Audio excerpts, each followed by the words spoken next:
This is Shelter in Place, a podcast about embracing the journey in a world forever changed. Coming to you from Oakland, California, I'm Laura Joyce Davis. 20 years ago, when my husband Nate and I had been dating for just a few months, I gave him the perfect gift. I was 22 and broke, but I scraped together my savings and gave him one gift for each of the 5 senses.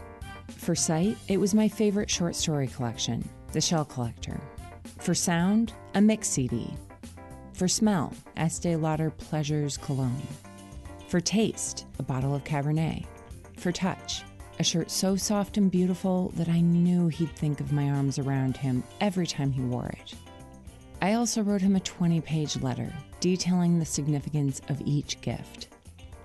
I admit, it was a little over the top. What can I say? I was in love. On Christmas Eve, after my family had gone to bed, we sat on the couch and I stacked up Nate's mound of presents in front of him. "Why don't you open yours first?" he said. I could not wait to see what he'd gotten me. Jewelry, maybe a long letter to match the one I'd written, maybe a surprise date he was going to take me on. And then he handed me his gift, a small, flat rectangle that was lighter than a magazine. I tore off the wrapping paper, held the gift up to the light, and saw Curious George? I tried to find something to say, but I was completely stumped. Was there something I wasn't getting? Maybe a message hiding in the pages that would mean something to me? Maybe this was just the first clue on a secret scavenger hunt. But as I flipped through the pages, there were no clues, no secret love notes, just a gleefully disobedient little monkey grinning back at me. "I didn't know yours would be so elaborate," Nate stammered. I tried to be gracious. I really did. "But we've never even talked about Curious George," I cried. "I never even liked these books as a kid." "I just thought since we both love books, and maybe someday we'll read this to our kids." But it was clear that Nate was backpedaling, reaching for a reason even as he was asking himself, why did he give me a used copy of Curious George for our very first Christmas together? Today, we can laugh at this moment. We've had many more good Christmases to make up for that one. After reading Curious George to all 3 of our kids, Nate now shares my disdain for that mischievous little monkey who never seems to learn his lesson. But even after all of these years together, when we know each other so well, we occasionally have moments that bring us back to that first Christmas. We don't always feel the love that's being extended. It's like we're speaking a language we're fluent in, but the other person can't understand it. We're saying, "I love you, I love you, I love you," in all of these ways that mean so much to us, but they're just hearing wah wah wah wah wah wah wah wah, like the teacher in the old Charlie Brown movies. So today we're talking about the languages of love, about why the people we love most are sometimes the very same people who can make us feel loved the least. And what in the world we can do to make sure that our love and theirs doesn't get lost in translation. I love my husband, but from the very beginning, he's had to endure me being obsessed with another. She's smart, articulate, and a world traveler. She has short hair and freckles on her copper penny complexion. We talk on the phone almost every day. The one time in my life when we didn't speak for an entire week, my niece drove over to my house, leaned out the driver's side window, and called out, "Nana wanted me to come and make sure you weren't dead." This woman that I'm obsessed with goes by many names. Geraldine, Jerry, Nana, auntie, sister. But to me, she's Ma. My husband says he has 3 generations of Jerry. It's true. My mom, my daughter, and I all look and act alike. Sometimes we even talk alike. Think black versions of Patty Duke, and you get the picture. This is Bethany Hawkins, one of our Kasama Collective trainees. Many of our trainees come to us with little to no experience in audio, but Bethany isn't just a seasoned podcaster. She owns a podcast production company called Crackers in Soup and has her own weekly podcast. The same week that Shelter in Place won an award at the International Women's Podcast Awards, Chatting Over Chowder won the award for Best Black Comedy at the Black Podcasting Awards. It's a rare week when Bethany doesn't have our team laughing. She laughs a lot with her mom, too, but it wasn't always that way. Every Black family has a Big Mama. Big Mama knows everything you need to know about being an adult. She's the one you go to for answers, advice, recipes. Big Mama doesn't necessarily have to be large in appearance, but she's large in presence. That is my mother. My mom is almost 80 years old. Even though she's small in stature, she's still the Big Mama to not only her children, but to her grandchildren, to her siblings, to her cousins, to anybody who is family. My favorite thing about my mother is her big hugs and how many times she tells us she loves us every single day. Oh wait, that last part? That was a whole lie. Love languages? We don't need no stinking love languages. Because as we both know, you scarred me as a child. No hugs, because you don't hug anyone. But a lot of love. I didn't show it in the way that normal people do. I don't like to be touched. Growing up in my family, we rarely hugged. We rarely said I love you. I want to be quick to say that as a kid, we had an abundance of everything. There was always plenty of good food to eat. By high school, I had been on more cruises than anyone else I knew. Whether we needed it or not, we got new shoes or clothes. My parents weren't heartless shrewds who came from a generational wealth, so they threw money at us to keep us quiet. They were just the opposite. They were a Black man and a Black woman who were born into poverty and made declarations that this is not where they would stay. If something was going on in school, you had the money to do it. It might have not been the top of the line stuff, but you always had. I didn't have that. I used to lie. Oh, I forgot to bring it in or whatever, right? But it stays with you. Dad was the same way. I'd be going to college and he'd be like, here's some money, don't tell your mother. And you're so proud. Yes. Like that was his way of showing us that he loved us as well. Yeah. Dad not only was not touchy-feely, but Dad didn't talk to us. I would call the house when I was in college. And hang up. I'd be like, hi, Daddy. Hi. Are you okay? Yeah. Do you need any money? No. That was like the conversation. Yeah. Bethany never doubted that she was loved. It was obvious. But still, it bothered her that hugs and I love yous weren't a frequent part of her upbringing. It wasn't until she encountered the idea of love languages that she had the vocabulary to describe this disconnect. Way back in 1992, marriage counselor Gary Chapman published a book called The 5 Love Languages, which looked at love through the 5 ways that people tend to express and receive it: words of affirmation, physical touch, quality time, acts of service, and gifts. The book was a hit, selling over 20 million copies and staying on the New York Times bestseller list for years. I remember buying that book back in the late 90s and returning to it again after that fateful Christmas gift disaster. When I was young, gifts were the main way that I showed my love. Curious George will forever remind me that Nate and I don't always speak the same language of love. For Bethany, that reminder comes from the 1987 movie, The Princess Bride. Farm boy, polish my horse's saddle. I want to see my face shining in it by morning. Buttercup, pre-princess status, is always ordering around Wesley, the farm boy, telling him to do this, to do that. Every time she beckons him, he just looks at her, his luscious blonde bangs hanging over his face, and says, "As you wish." Over time, Buttercup realizes that "as you wish" isn't just a pacifying response. Each time he says it, he's telling her he loves her, and eventually she realizes that she loves him back. When Bethany learned about the 5 love languages, she had a similar realization about her parents. Physical touch and words of affirmation didn't come naturally for them, but that didn't mean that they weren't expressing their love. They showed their love in other ways. But it wasn't until she started working on this episode that Bethany got curious about why her parents showed their love in the ways that they did. I realized I didn't know my parents' love story, so last week I sat down with my mother and finally asked her how my dad had wooed her. Marriage. Marriage is what brings us together today.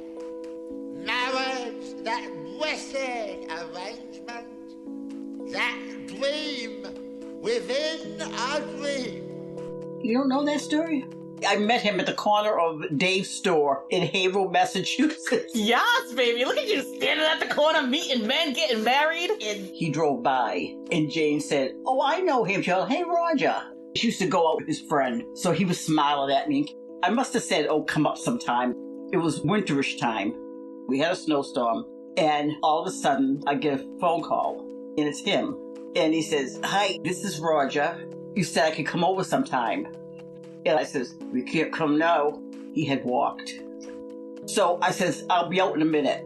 I said, "You can't come over." So he walked back home. I thought, oh, well. You met him outside just to tell him you need to go home? Yeah. And he was like, "That's my lady." And I can't remember when he came back again, but he did. And thank God my mother liked him. My mother and father always liked him. They liked him more than I did. Stop it.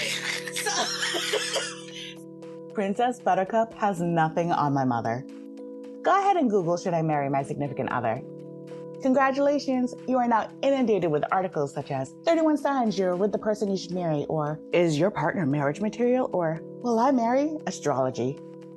Today, we have more sources at our fingertips to guide us in relationships than we know what to do with. But when my parents met, all they had to go on was how they felt about each other and what they had in common. There is just a feeling that this might be right for us, for you and me.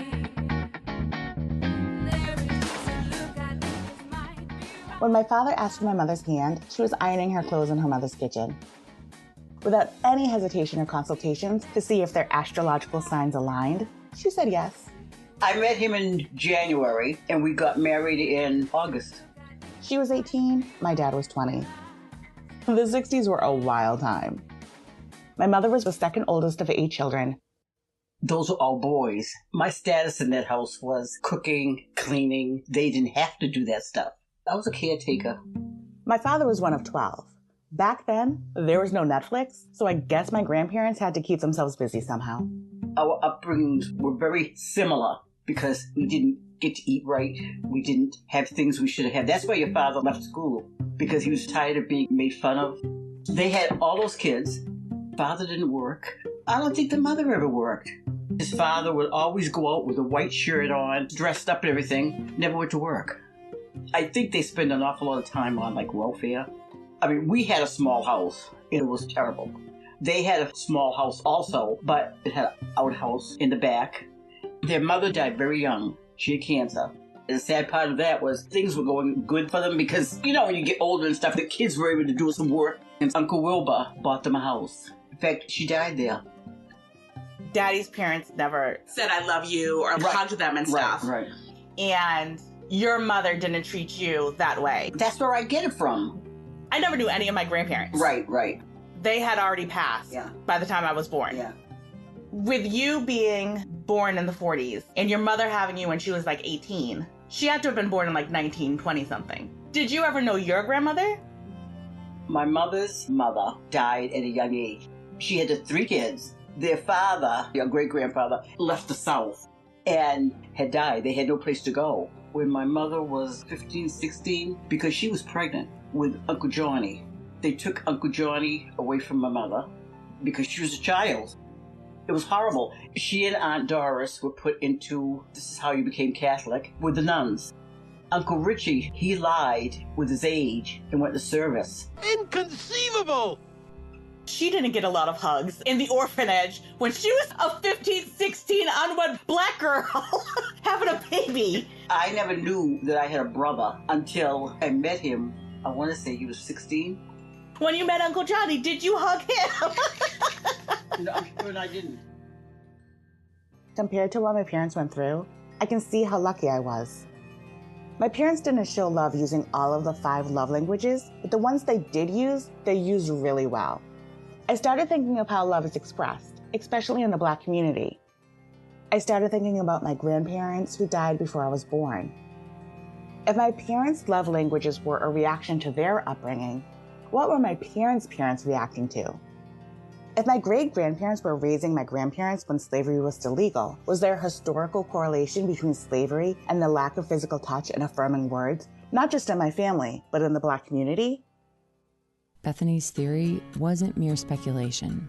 The United States has a long and painful history of separating children from their parents. Deneen L. Brown outlined that history in her 2018 Washington Post story, Barbaric, America's Cruel History of Separating Children from Their Parents. That history included slavery, when it wasn't unusual for slave owners to sell children and their parents to different owners. But it also extended to indigenous children, who as recently as the 1970s were still being forcibly separated from their families to attend boarding schools, where they were stripped of their language and culture. A few years ago, the Smithsonian featured an exhibit called The Weeping Time, which documented the history of enslaved children who were separated from their enslaved parents, and included accounts like this one from a former slave named Henry Bibb. The child was torn from the arms of its mother amid the most heart-rending shrieks from the mother and child on the one hand, and the bitter oaths and cruel lashes from the tyrants on the other. To be emotionally connected and invested in your children, and then to have them ripped away, is a profound generational emotional trauma rooted deep within Black families.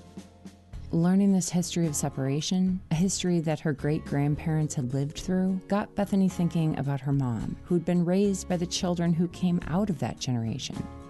Even though Bethany knew that she was loved, sometimes the way that love was expressed felt a little detached.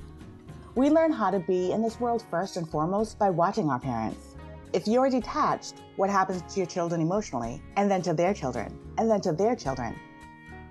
The idea that Black women would have to emotionally detach to protect themselves for self-preservation is not far-fetched. That history of children being separated from their parents wasn't the only one in Bethany's family history. Her parents experienced other separations too.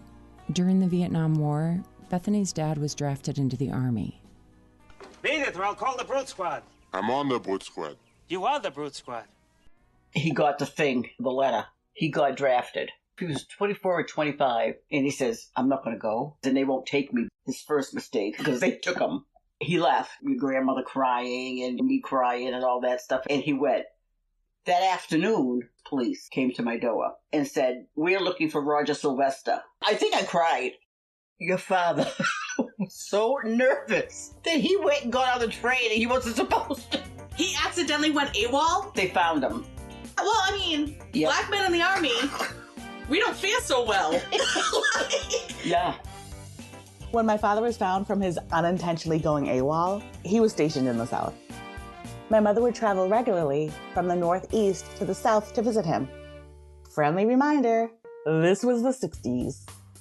I remember I got on the bus. I said to the bus driver, no, I sit in the back. And he said to me, sweetheart, you can sit any place you want on this bus. But I still was nervous. I mean, there were Black people, but there was a lot of white people too. Eventually, my father was honorably discharged from the Army and began working as a construction worker. My mother quickly moved up the ranks at Verizon Telephone Company, and for the first time they had enough money to pay their bills and take care of themselves. They did all of the things they couldn't do when they were younger. Eating what they wanted, vacationing, purchasing a house.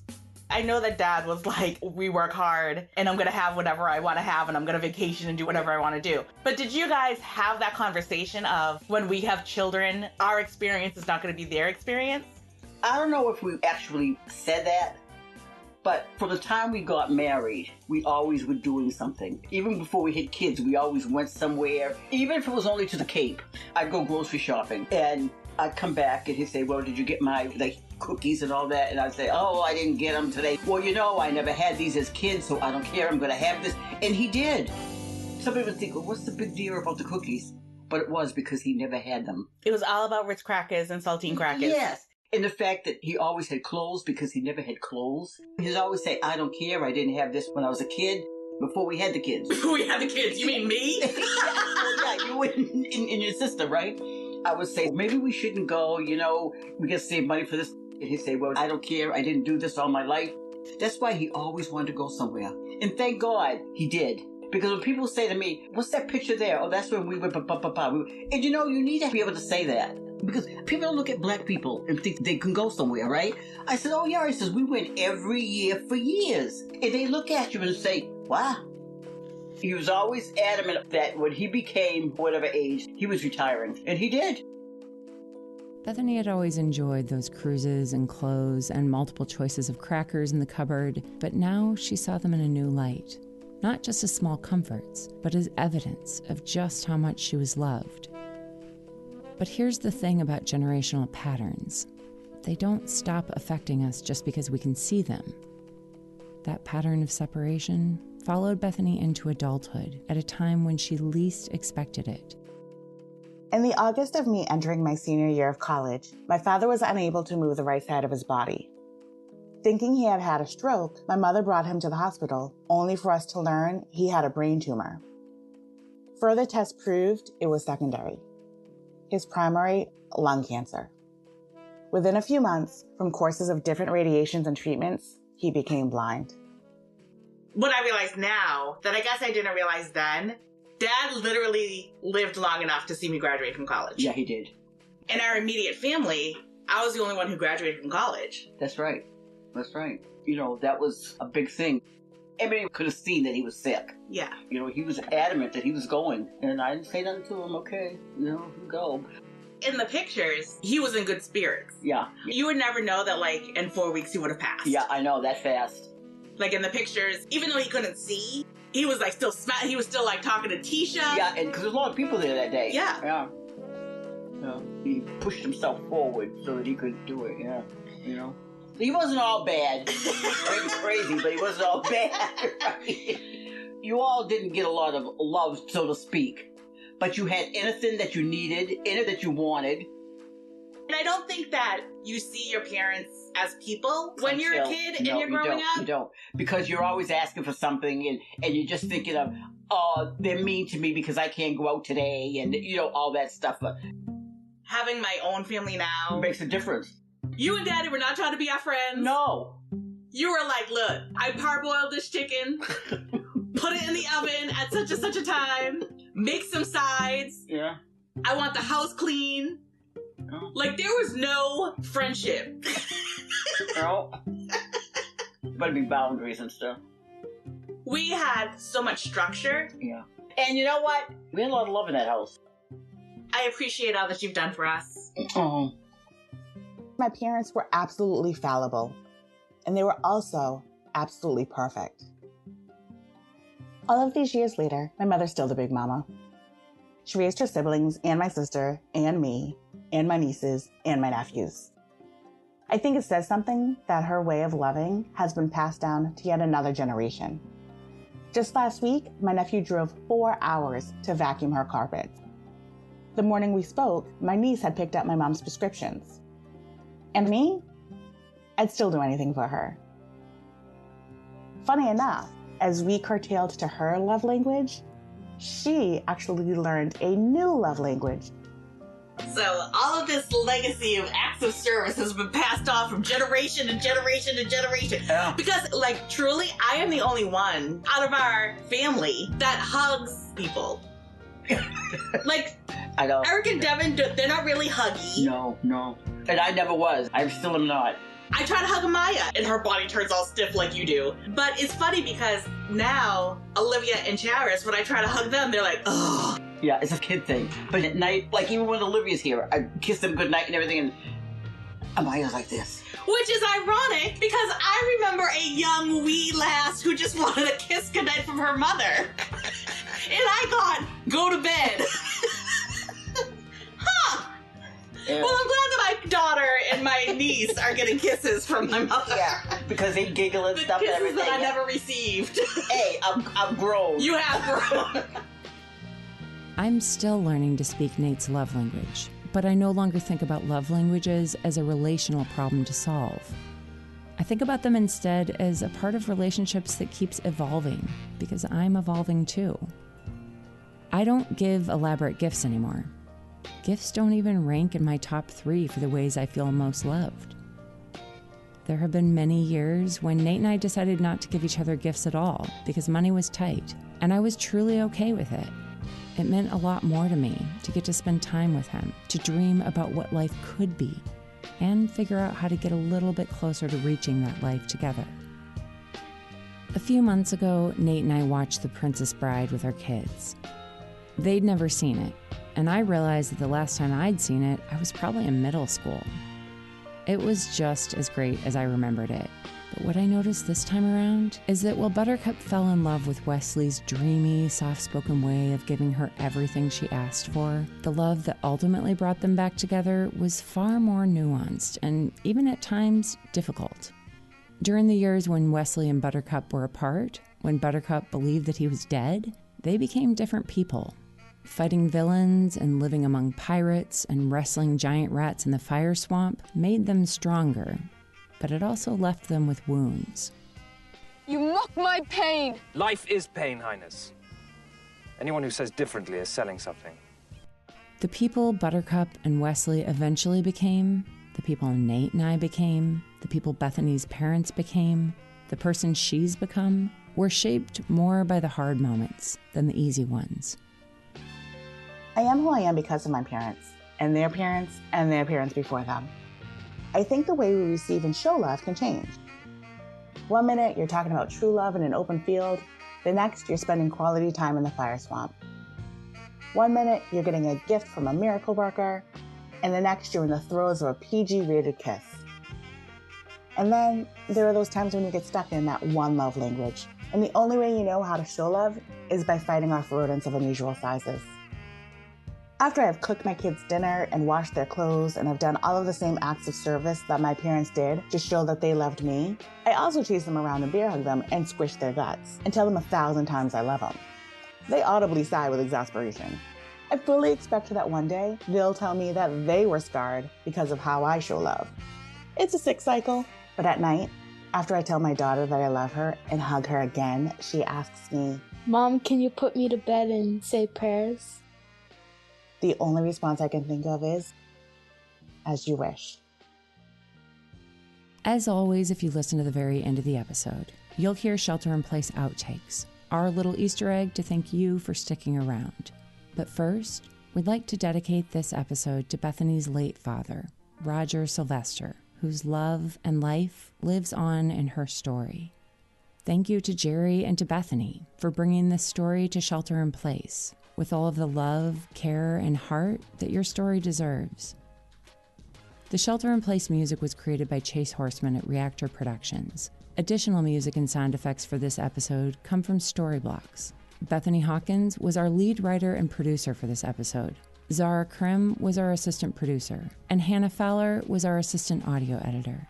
Nate Davis is our creative director, Sarah Edgell is our design director, and our amazing Season 3 Kasama Collective trainees are Bethany Hawkins, Hannah Fowler, Meridian Waters, Nathan Wizard, Nikki Schaefer, and Zara Krim. Until next time, this is Shelter in Place. I'm Laura Joyce Davis. And now, if you're still listening, here's a little outtake. I decided to do an episode on love languages. Do you know what love languages are? I guess.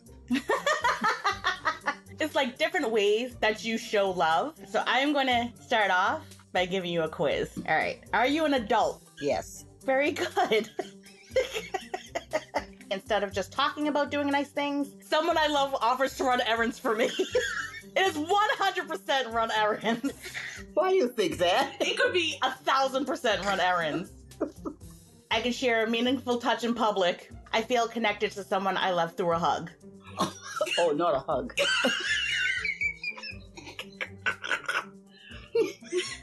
I'm able to just be around someone I love. I get a back rub from someone I love.